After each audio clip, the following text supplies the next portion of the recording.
Assalamualaikum warahmatullahi wabarakatuh. Eh, Jumpa kembali dengan saya Abu Fikri dalam rangka kebaikan dan kebenaran dalam acara atau penyampaian yang sifatnya jumpa sahabat PDAM. Jadi ya sebenarnya situasi kondisi fisik itu belum fit saya, sehingga intonasi keceriaan di dalam menyampaikan ini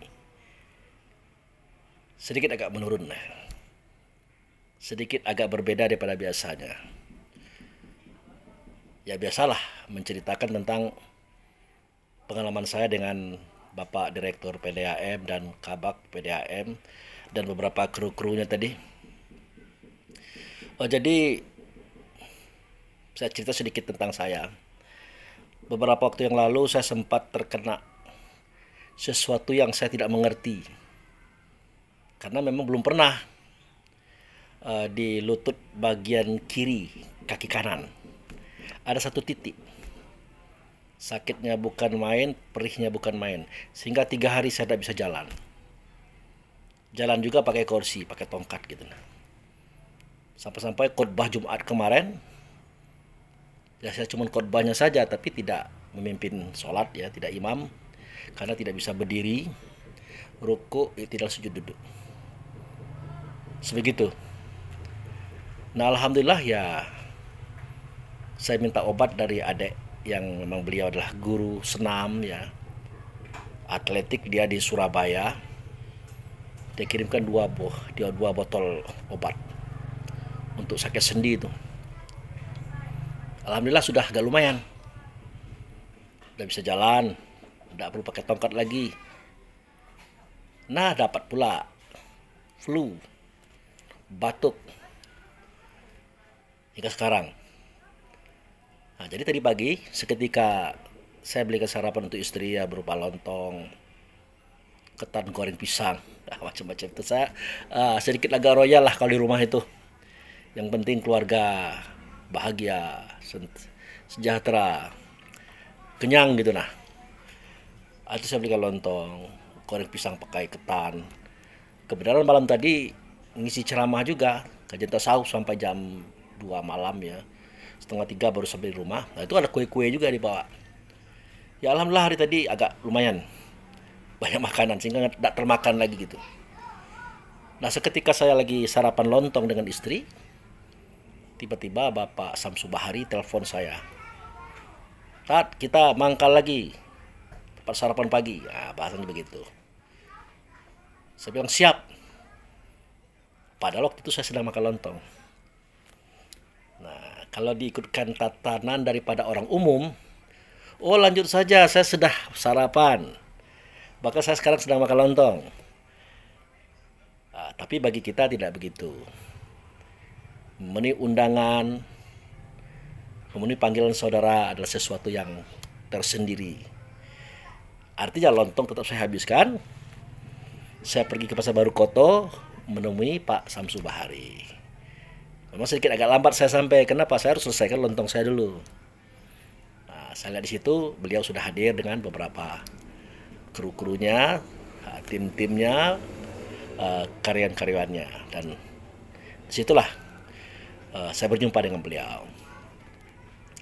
Jadi tadinya saya mau duduk di sebelah kanan beliau, tapi saya lupa kalau pertemuan-pertemuan seperti itu biasanya ada diskusi dialog dengan Pak Kabak. Apa kata Pak Samsu? Oh di sini itu partnernya itu sudah nunggu. Oh iya ya, saya bilang saya lupa. Nah, itulah situasi kondisi.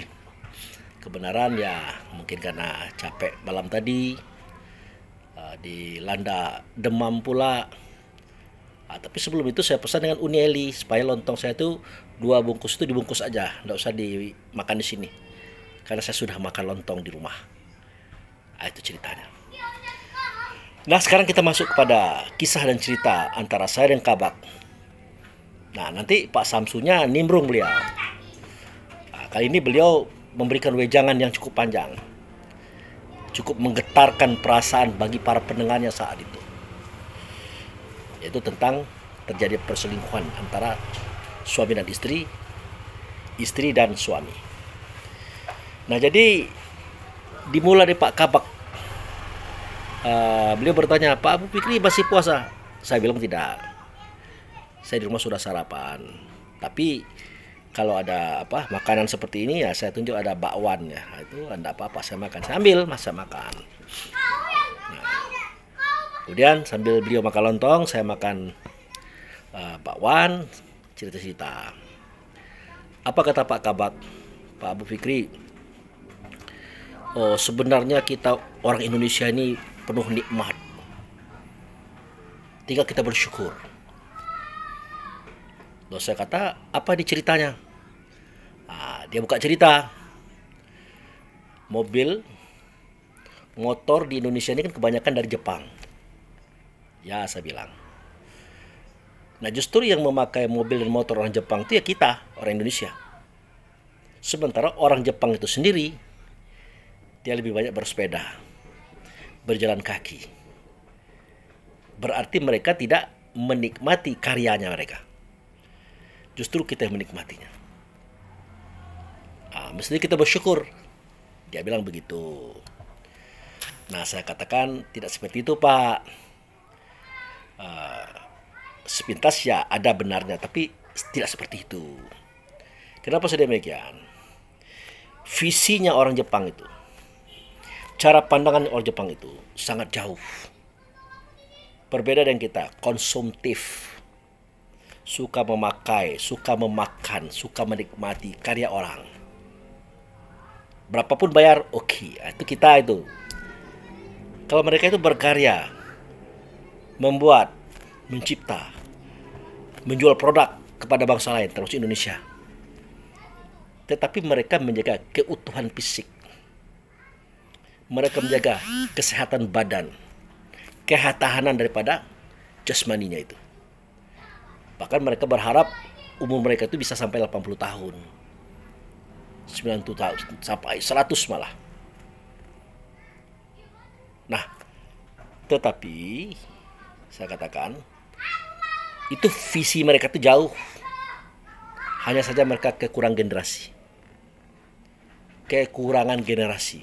Nah, jadi siapa yang mau pindah ke Jepang itu dibayar 500 juta. Siapa yang mau? Saya bilang gitu. Oh ya begitu Pak Abu Fikri. Ya, saya bilang. Mereka itu visinya adalah kerja. Berkarya. Kadang-kadang mereka lupa menikah. Menikah juga cuma punya anak 2. Nah, sekarang mereka kekurangan generasi. Mau dikemanakan teknologi ini? Mau dikemanakan pencapaian ini? Makanya mereka sekarang meminta bangsa mana saja yang mau tinggal di Jepang maka mereka akan dibayar. Itulah persoalan situasi dan kondisi mereka saat itu. Jadi ada nilai lebih dan ada nilai kurang. Kita juga begitu. Ada nilai lebih, ada nilai kurang. Nah, kalau kita kelebihan kita adalah kita suka menikmati, merasakan pencapaian-pencapaian orang lain. Kadang-kadang kita kebablasan. Itu makanya kita ini umurnya pendek-pendek. Karena kurang aturan, saya bilang. Oh, tapi Pak Abu Fikri, kata Pak Kabak, umur kan sudah ditentukan oleh Tuhan. Ya, saya bilang. Tetapi seketika kita tidak mampu menjaga kesehatan fisik dan badan, tidak mampu melindungi fisik dan badan daripada segala bencana yang akan datang, termasuk penyakit, selesai urusan kita. Selesai bagaimana dia bilang? Ya selesai. Off. Mati. Bukankah itu sudah ditakdirkan Tuhan umur? Ya saya bilang kalau kemarin begitu saya berpikir. Kalau sekarang tidak, tergantung. Setelah Allah berikan kita akal, fikir, pahami sendiri. Maka saya berikan sebuah analogi. Tank minyak sebuah mobil atau motor. 1 liter minyak ukurannya mungkin 10 kilo lah gitu nah. Itu target dari si pencipta mobil tadi, si pembuat mobil tadi atau motor tadi. Namun kalau tanknya bocor, 1 liter untuk 10 kilo bisa jadi 1 liter itu hanya untuk 1 kilo. Kenapa? Karena tanknya bocor. Nah, jadi badan jasad itu anggaplah tuh tank. Padahal kita menjaga, merawatnya, jangan sampai nanti usia ini pendek, umur ini tak sampai. Itulah persoalan kita. Makanya kalau Allah menentukan takdir umur kita dalam artian ketetapan yang mutlak, tidak bisa ditambah, tidak bisa dikurang, tidak perlu Allah mengajarkan kita kalau sakit berobat. Kalau ada bencana menghindar, tidak perlu Allah mengajarkan itu. Kenapa? Bisa jadi kita harusnya belum off atau mati, kita mati. Kenapa? Sakit tidak berobat. Ada kecelakaan tidak menghindar.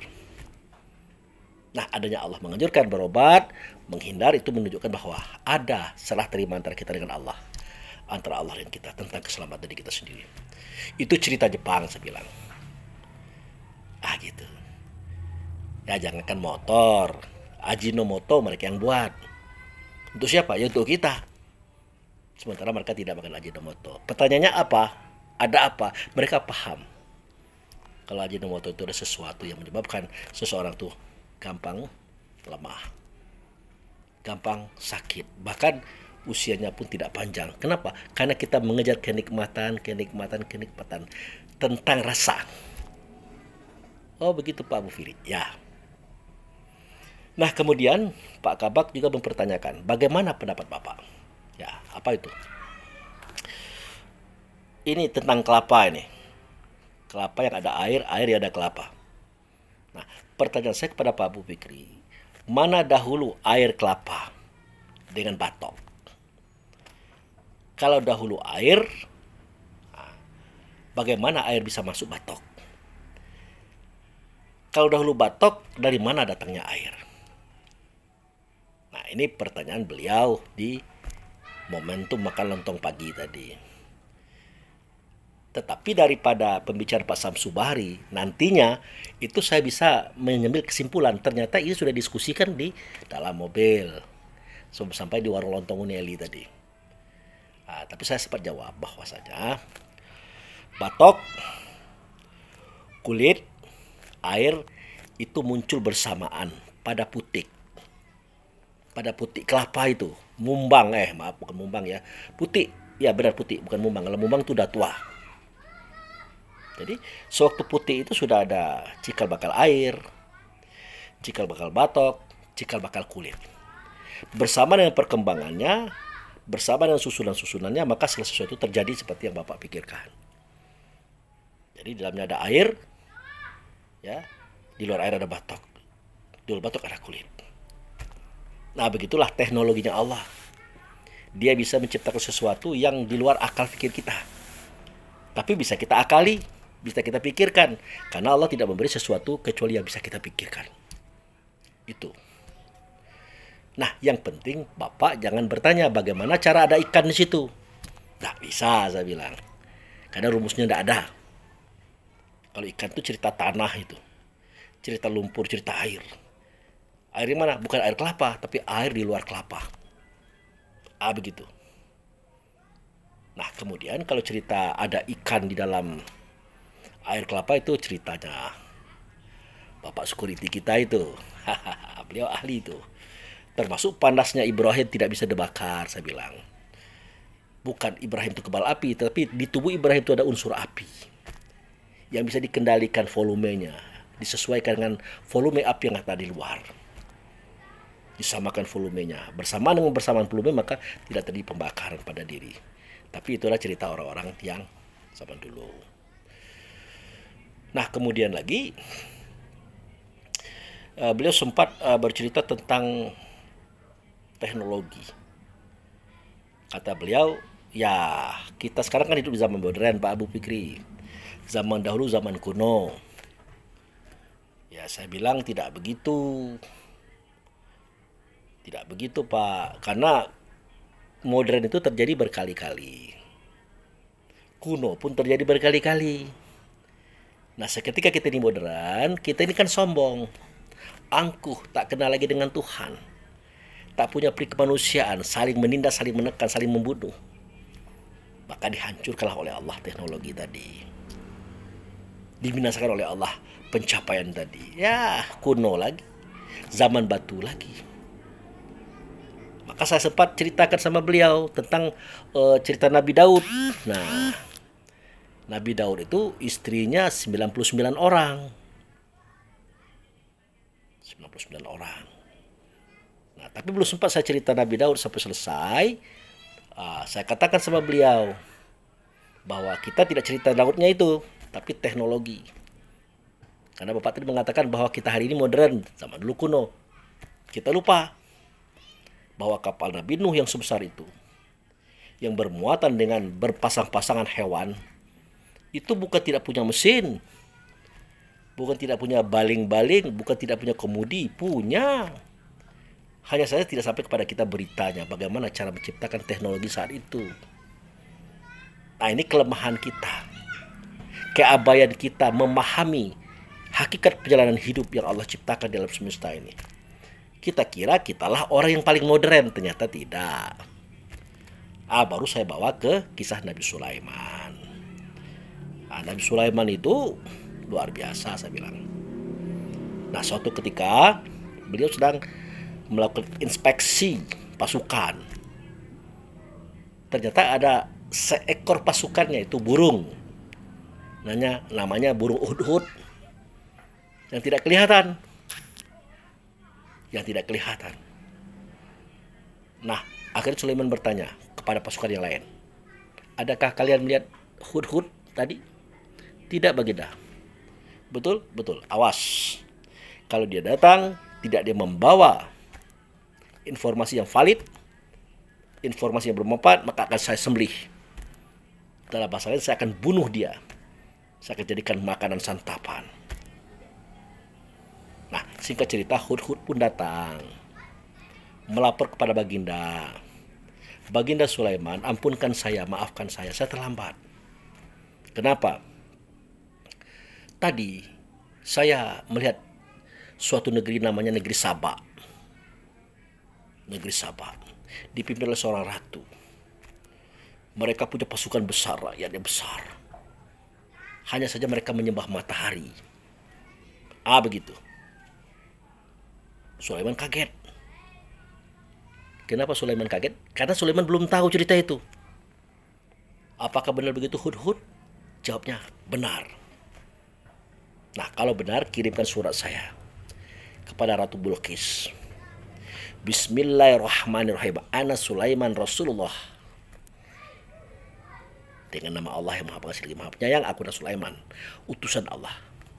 Datanglah kepadaku kalian itu semuanya, termasuk engkau wahai ratu, dengan tunduk dan menyerah. Kalau tidak, aku sikat.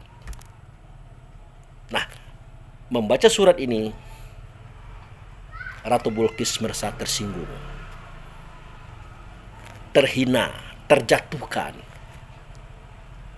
Maka beliau rencana mau menghantam, mau menyerang, tapi dinasihati oleh para perdana menteri, para penasehat, para tokoh-tokoh agamanya, jangan dulu berperang. Karena berperang itu adalah membawa kepada kehinaan, kenistaan. Nah, kenapa sedemikian? Ya, kalau sudah berperang kan kita kan punya harta tuh, punya kendaraan tuh, punya hewan, punya anak gadis, punya perempuan, punya pasukan. Nah, zaman dulu kalau kalah, semua itu dirampas oleh yang menang. Pasukan itu dijadikan budak, baik itu perempuan atau laki-laki. Anak gadis dijadikan budak, anak-anak dijadikan budak, semua harta dirampas. Tinggallah kehinaan pada diri kita. Makanya kata penasihat Ratu Bilqis, jangan kita berperang dulu. Kita uji mentalnya beliau itu. Kuatkah mentalnya? Maka bertanya Ratu Bilqis, bagaimana cara menguji mentalnya? Gampang saja. Kirim uang, kirim emas, perak, harta benda melalui dayang-dayang yang cantik. Nah, dia terima atau tidak? Oh begitu ya, kata Ratu Bilqis. Ya. Akhirnya singkat cerita itu dilaksanakan. Dikirimlah uang, emas, perak, perhiasan, digiring dan dikawal oleh wanita-wanita cantik. Singkat cerita sampailah di istana Sulaiman. Apa kata Sulaiman? Apa yang kalian bawa kepada aku nih belum apa-apa dibanding dengan kekayaanku. Kamu lihat tuh istanaku, emas, pasirnya, intan. Sudah, bawa pulang. Ingat, sampaikan kepada Ratu Bilqis, macam-macam saya perangi. Akhirnya semua pasukan, semua dayang-dayang yang membawa harta tadi pulang kembali kepada ratu mereka itu, Ratu Saba, namanya Ratu Bilqis. Nah, singkat cerita, mau tak mau Ratu Bilqis harus datang. Karena Sulaiman pengen melihat siapa dia Ratu Bilqis itu.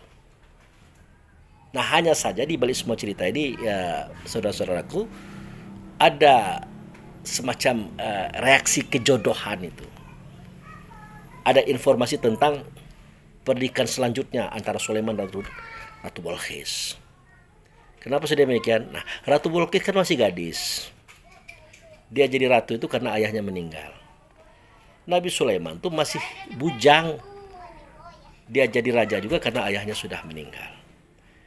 Jadi ini adalah antara hubungan si bujang dengan si gadis. Mau tak mau dari situ ada kecenderungan untuk bertemu dan saling suka.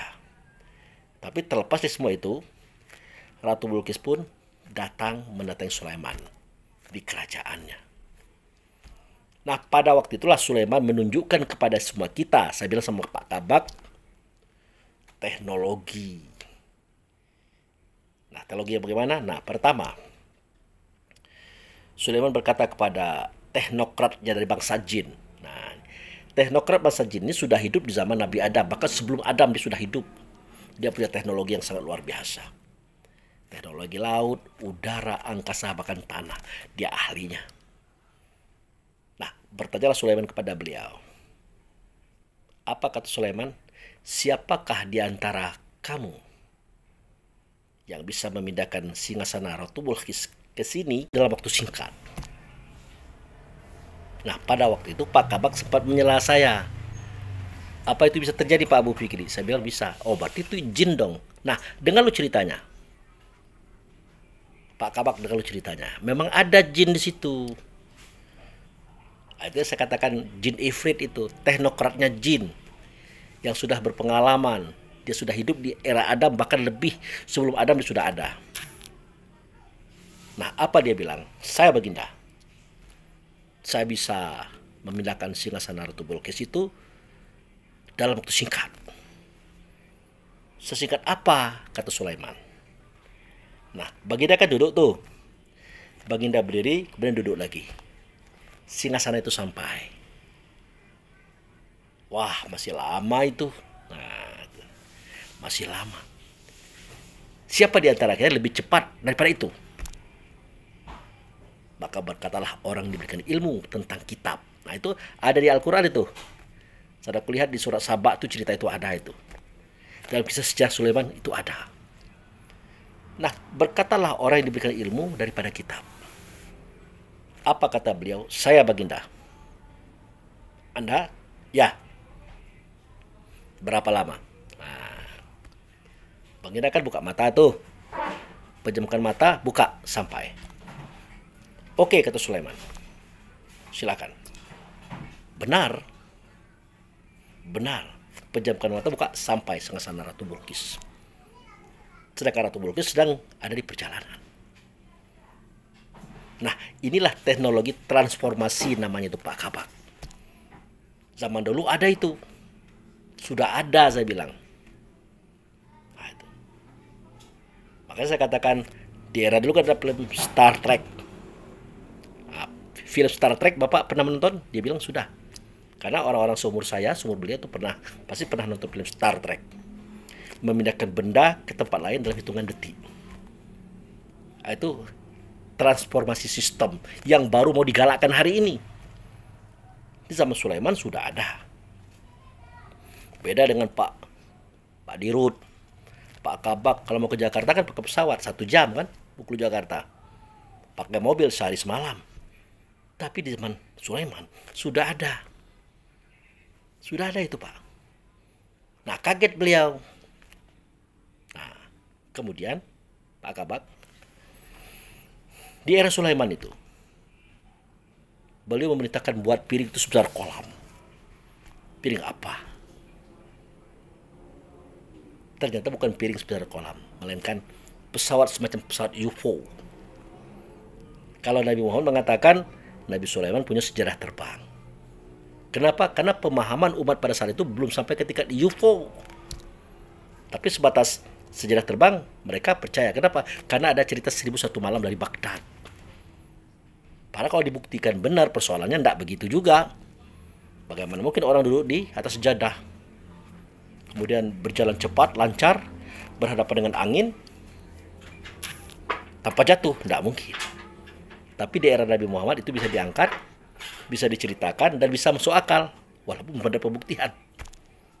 Nah, intinya di era Nabi Sulaiman, pesawat UFO itu sudah ada. Pesawat UFO itu sudah ada. Itu. Nah, singkat cerita, ketika Ratu Bilqis sampai di Istana Sulaiman, itu disambut, dihormati dan dihargai. Kemudian Sulaiman mengajak Ratu Bilqis ke dalam istana. Pak Kabak tahu apa yang terjadi? Ratu Bilqis itu mengangkat kainnya loh. Tampak betisnya oleh Sulaiman. Nah, itu dia. Itu mulai itu. Kata Sulaiman, tidak usah diangkat. Lah, basah dong. Ini kan air semua nih dalam istana. Tidak, bukan. Itu kaca. Itu kaca. Akhirnya diinjakkan oleh Ratu Bilqis. Ternyata benar kaca. Seperti air mengalir. Real adanya. Nah, itulah Pak Kabak tentang teknologi zaman dulu. Itu sudah binasa teknologinya.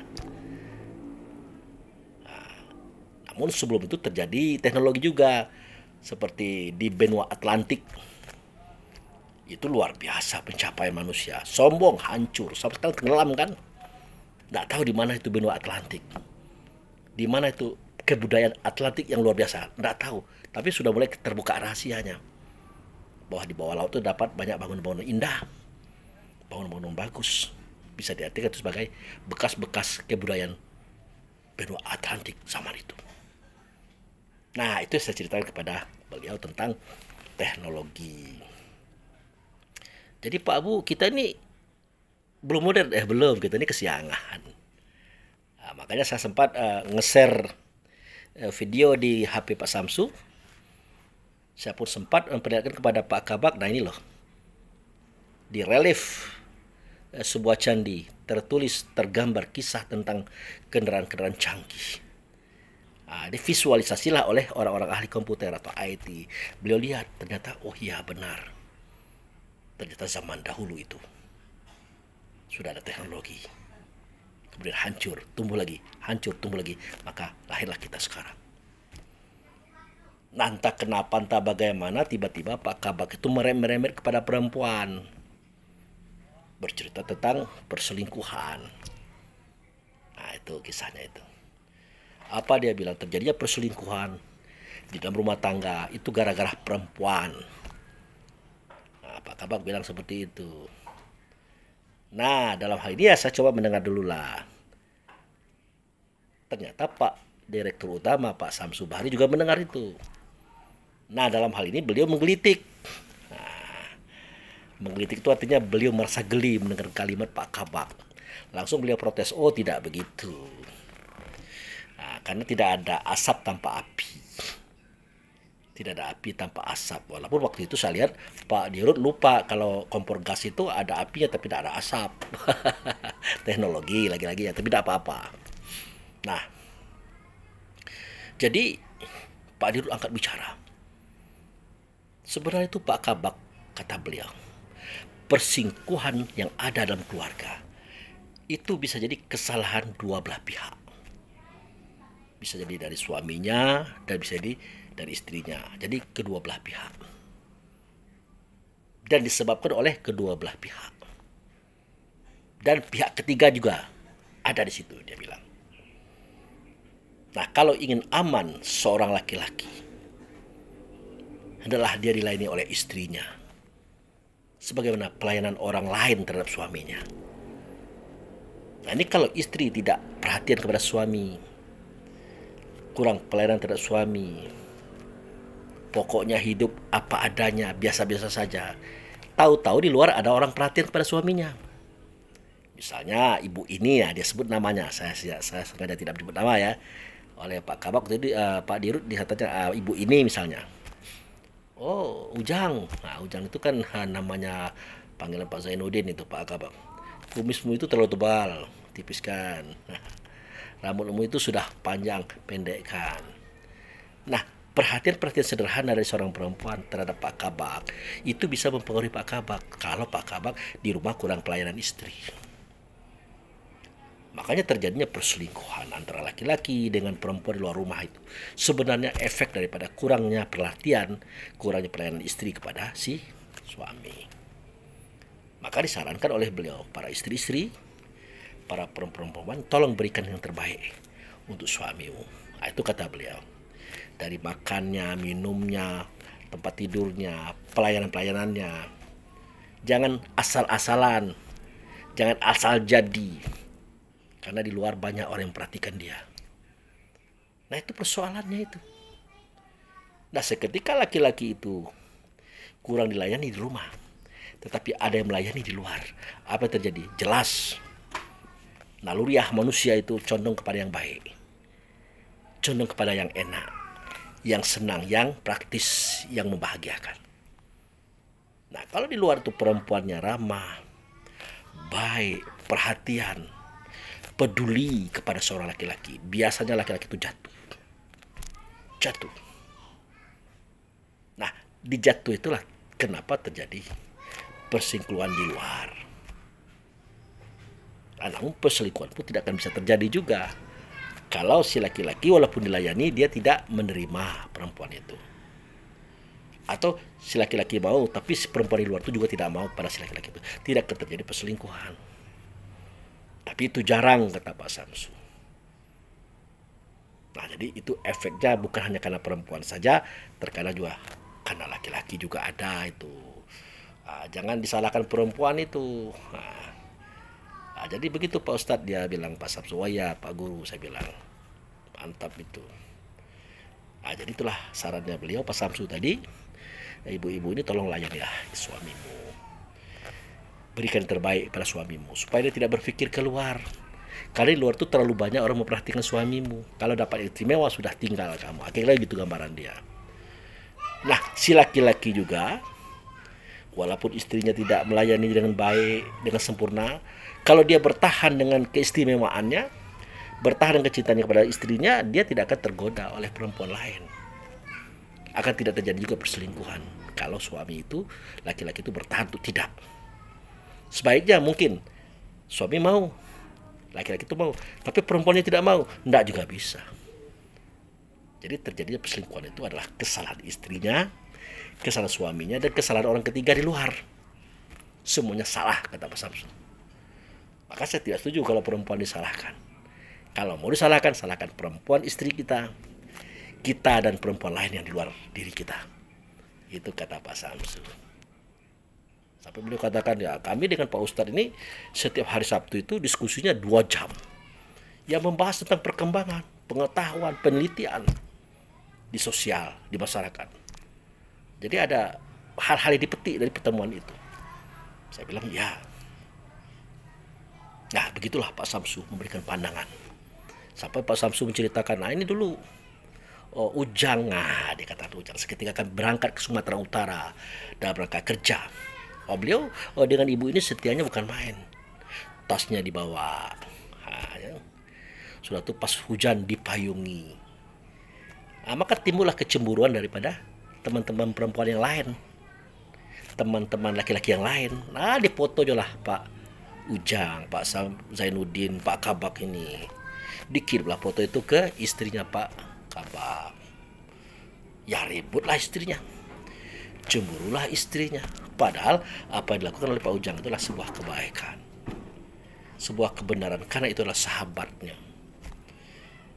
Nah, sebenarnya itu efek daripada kecemburuan perempuan-perempuan lain waktu itu ada. Ya tidak mungkin pula Pak Ujang bisa melakukan itu kepada orang lain, kata Pak Samsu. Tangannya kan cuma satu, tangan kiri kan dengan satu. Ya kalau memang mau seperti itu, ya cari pula laki-laki lain yang mau melindungi. yang memberikan ayoman, pelayanan.